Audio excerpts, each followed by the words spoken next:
అలానే మిస్ఎస్ రావు. అమెరికా అధ్యక్షుడు ట్రంప్ అగ్ర రాజ్యానికి అధ్యక్షుడు. ఆయన్ని తెంగరోడు అంటానికి లేదు, కానీ అంటున్నారు. అంటున్నది ఎవరు? ప్రపంచ దేశాల్లో ఉన్నటువంటి ఆయా దేశాల్లో ప్రజలు కాదు, అమెరికాలో ఉండేటువంటి కొంతమందే అంటూ ఉన్నారు.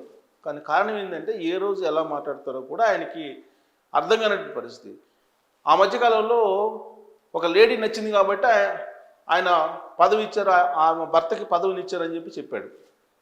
ఇప్పుడు తాజాగా ఏమంటున్నారు? నేను తలుసుకుంటే ప్రధానమంత్రి నరేంద్ర మోడీ గారిని గంటల వ్యవధిలోనే దించేయగలనని చెప్తున్నారు. ఇది సాధ్యమా అనే దాని మీద చర్చ జరుగుతుంది.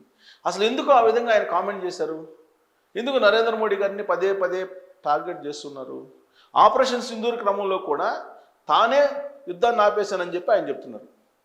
ట్రూత్లో ఆయనే ముందు పెట్టారు ఆపరేషన్ సింధూర్ సంబంధించి సీజ్ ఫైర్ అనేటువంటి దాన్ని. ఆ తర్వాత ప్రతీకార సుంకాలు వేశాడు. ప్రతీకార సుంకాలు వేసిన తర్వాత వ్యవహరించినటువంటి తీరు మనం చూస్తే కనుక నరేంద్ర మోడీ గారి మీద డ్రైవ్ చేయడానికి ప్రయత్నం చేశాడు అనేది అర్థమవుతూ ఉంటుంది కొన్ని సంఘటనలను చూస్తే కనుక. ఎందుకు ఆయన్ని అక్కడ అమెరికా రమ్మంటూ G7 మీటింగ్కి వెళ్ళి కానీ నరేంద్ర మోడీ గారు వెళ్లకుండా రావడం, ఇవన్నీ మనం చూసాం. నాకు మంచి స్నేహితుడు అంటారు, మంచి బేరగాడు అంటాడు మళ్ళీ at the same time Narendra Modi గారిని. తనని సంతృప్తి పరచడం లేదు నరేంద్ర మోడీ గారు అని చెప్పేసి అంటారు. ఇవన్నీ ఆయన చేస్తున్నటువంటి కామెంట్లు. పైగా తాజాగా డీల్ కుదిరింది, వాణిజ్య డీల్. ఈ వాణిజ్య డీల్లో ఎవరికి అమెరికాకి లాభమా భారతదేశానికి లాభమా అనే దాని మీద చర్చ జరుగుతుంది. దీని మీద కూలంకుషంగా అన్ని అబ్జర్వ్ చేసిన తర్వాత 12వ తారీఖున అంటే గురువారం రోజు తెల్లవారితే భారత్ బంద్కు పిలుపునిచ్చారు రైతులు, రైతు సంఘాలు, విపక్షాలు అన్నీ కూడా. దానికి కారణం ఏంటంటే వ్యవసాయం, పాడి ఉత్పత్తుల్ని అమాంతం అమెరికా నుంచి డంప్ చేసుకుంటూ ఉన్నారు. దాంట్లో పప్పు దినుసులు కూడా ఉన్నాయి అనేది ఒక పెద్ద అణుబాంబు లాంటి వార్త భారతదేశానికి. కారణం ఏంటంటే ఇప్పటికే పప్పు దినుసులకు సంబంధించినటువంటి ఉత్పత్తులు తక్కువ రేట్లు ఉన్నాయి భారతదేశంలో. భారతదేశంలో పండించేటువంటి ప్రధానంగా తెలుగు రాష్ట్రాల్లో పండించేటువంటి శనగ, మినుము, వీటన్నిటికీ పప్పు దినుసులకి పెద్దగా రేట్లు లేవు. దాదాపు 7 ఏడాది కాలంగా శనగల్ని కోల్డ్ స్టోరేజ్లో పెట్టుకొని ఉన్నారు. దీనికి కారణం ఏంటి? పాశ్చాత్య దేశాల నుంచి గత కొన్ని సంవత్సరాలుగా పెద్ద ఎత్తున పప్పు దినుసుల్ని దిగుమతి చేసుకుంటూ ఉన్నారు. అమెరికా కాకుండా మిగతా దేశాల నుంచి, యూరోప్ కంట్రీస్ నుంచి. ఇప్పుడు అమెరికా కూడా పప్పు దినుసుల్ని దిగుమతి చేయడానికి సిద్ధమైంది. అది కూడా టారిఫ్ తక్కువతోటి, మొత్తం 0 టారిఫ్ తోటి ఆల్మోస్ట్ మేము డంప్ చేస్తున్నాము, దిగుమతి చేస్తున్నాము, భారతదేశానికి పంపిస్తున్నామని చెప్పి అమెరికా చెప్తుంది. భారతదేశం ఏమంటుంది? ప్రతీకార సుంకాలు 50% పెరిగాయి కదా, దాన్ని 18% తగ్గించారు కాబట్టి మనకి బెనిఫిట్ అని అంటున్నారు. ఇదంతా కూడా ఎలా ఉందంటే, ఎవరైనా తెలిసిన వాళ్ళు ఏదన్నా మనం అపార్ట్మెంట్ కొనడానికి పంపించాం అనుకోండి బిల్డర్ దగ్గరికి, మనం తెలిసిన వాళ్ళం కాబట్టి ఆయన ఏం చెప్తారంటే ఒక ₹1,00,00,000 1,20,00,000 చెప్తాడు. మీరు కాబట్టి చెప్పారు కాబట్టి ఒక 10 లక్షలు తగ్గిస్తున్నానండి, 1,10,00,000 చేసుకోండి అని చెప్తారు. ఇలాంటి బేరం. అలాగే ట్రంప్ ప్రతీకార సుంకాలు అని చెప్పి 50% పెంచేసి ఇప్పుడు వాటిని 18% తగ్గించాలని చెప్తున్నారు. అసలు గతంలో ఎంత ఉండేవి? 2 నుంచి 3% ఉండేవి.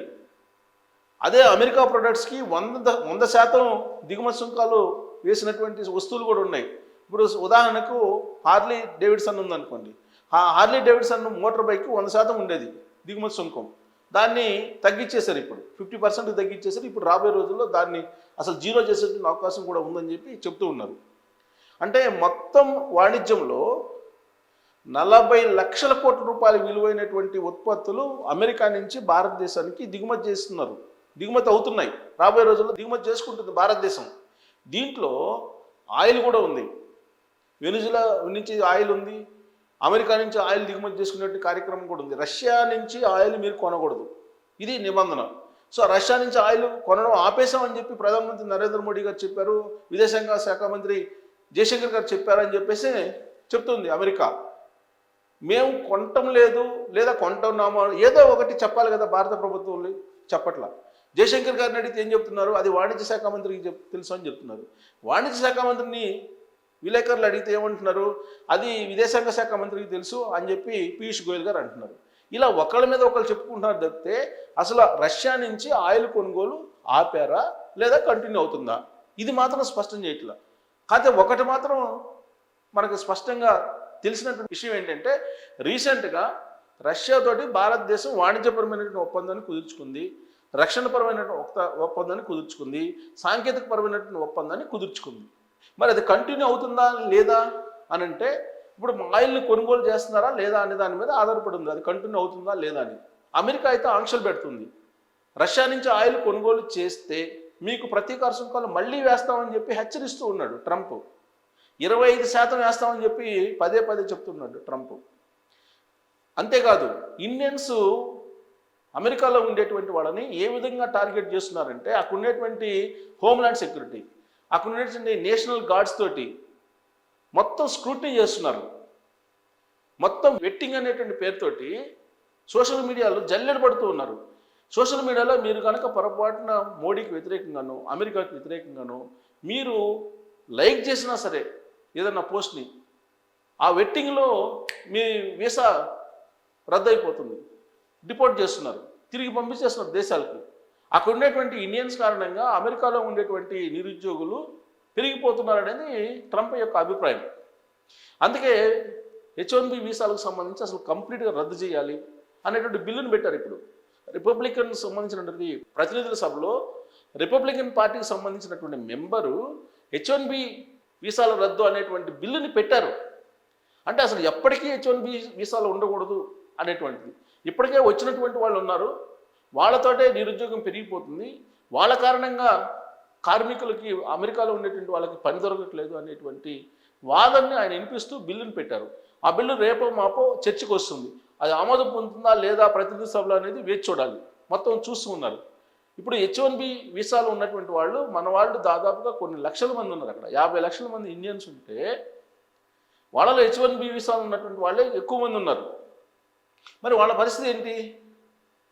H1B వీసాలు ప్రతి సంవత్సరం తీసేటువంటి దాంట్లో 80% ఇండియన్స్ ఉంటారు. మరి H1B వీసాలనే రద్దు చేయాలి, అసలు ఇండియన్స్కి ఉద్యోగాలు ఇవ్వద్దు అని చెప్పి కార్పొరేట్ కంపెనీలు చెప్తున్నాడు ట్రంప్.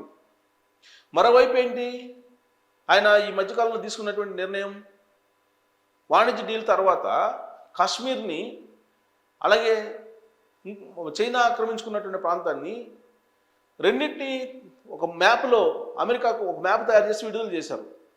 అంటే కాశ్మీరు పీఓకే ప్రత్యేకించి పీఓకే అలాగే చైనా ఆక్రమించుకున్నటువంటి చియాన్ అనేటువంటి ప్రాంతం, ఈ రెండింటినీ భారత్లో అంతర్భాగంగా గుర్తిస్తూ ఒక మ్యాప్ని రిలీజ్ చేశారు డీల్ కుదిరినట్టు వెంటనే. ఇప్పుడు దాన్ని అర్ధాంతరంగా తొలగించేశారు. ఎందుకు పెట్టారో ఎందుకు తొలగించారో ఎవరికీ తెలియదు. వాస్తవంగా ప్రత్యేకమైన వివాదంగా ఉన్నటువంటి ప్రపంచంలో ఉండేటువంటి ప్రాంతాలని ప్రత్యేకంగా వాళ్ళు చూస్తూ ఉంటారు, ప్రత్యేకంగా మ్యాప్లో చూపిస్తూ ఉంటారు. అలాంటిది భారత్లో అంతర్భాగం పీఓకే అలాగే చిన్ అనేటువంటి ప్రాంతం అనేది చూపించేశారు. చైనా ఆధీనంలో ఉన్నటువంటి ప్రాంతం, వివాదం భారత్కిను చైనాకి మధ్య వివాదం ఉన్న ప్రాంతాన్ని భారత్లో భూభాగంగా చూపించేశారు. ఒక 3 రోజులు 4 రోజులు ఉంది, తర్వాత తీసేశారు ఇవాళ. మళ్ళీ ఇప్పుడు తాజాగా ఏమంటున్నాడు ట్రంప్, కెనడాకి అమెరికాకి మధ్య ఉన్న బ్రిడ్జ్ని క్లోజ్ చేస్తాను అంటున్నాడు. తాజాగా ఇంకొక మ్యాప్ని తయారు చేశాడు. దాంట్లో ఏంటి, వెనుజులా అలాగే కెనడా రెండు అమెరికాలో అంతర్భాగంగా మ్యాప్లో చూపించేశాడు. అంటే ఇదంతా కూడా అలజడి సృష్టించేటువంటి కార్యక్రమం ట్రంప్ చేస్తున్నారు. మరి ఇలాంటప్పుడు ఆయన ఏమనాలి, తింగర్ అనాలా, అమెరికా అధ్యక్షుడు అనాలా, బిజినెస్ మ్యాన్ అనాలా, లేదంటే రియల్ ఎస్టేట్ అధిపతి అనాలా, ఏమనాలో అర్థం కానటువంటి సిచ్యువేషన్ ప్రపంచ దేశాల్లో ఇప్పుడు చర్చ నడుస్తుంది. మరి ఇప్పుడు తాజాగా ఆ మ్యాప్ ఎందుకు పెట్టినట్టు ఏమిటి తీసేసినట్టు, ఇది భారతదేశాన్ని డీల్ కుదుర్చుకుంది కాబట్టి మెప్పించడానిక? ఇప్పుడు మళ్ళా డీల్ విషయంలో కొన్ని నెగోషియేషన్స్ జరుగుతున్నాయి. ఈ నెగోషియేషన్లో తేడా వచ్చినటువంటి కారణంగా మ్యాప్ను మళ్ళీ తొలగించేశారా? అసలు ఈ డీల్లో పప్పు దినుసులు అనేటువంటి ప్రస్తావనే భారత ప్రభుత్వం తీసుకురాలా. కానీ ఇప్పుడు తాజాగా వచ్చినటువంటి ఇన్ఫర్మేషన్ ప్రకారం పప్పు దినుసులు దిగుమతి కూడా ఉంది. పెద్ద ఎత్తున పప్పు దినుసులు దిగుమతి కాబోతున్నాయి మనకి. అదే జరిగితే కనుక భారతదేశంలో ఉండేటువంటి రైతులు, రైతాంగం, వ్యవసాయ రంగం టోటల్గా దెబ్బతినేటువంటి ప్రమాదం ఏర్పడింది. అందుకే భారత్ బంద్, తెల్లారితే భారత్ బంద్ మనం చూడబోతున్నాం. మరి ఈ విషయం మీద పార్లమెంట్లో చర్చించడానికి కూడా ఈ ప్రభుత్వం సిద్ధంగా లేదు అనేది కాంగ్రెస్ పార్టీ వాళ్ళు చెప్తున్నారు. మరి దీంట్లో నిజం ఎంత అనే దాని మీద మీరు కామెంట్ చేయొచ్చు. Thank you.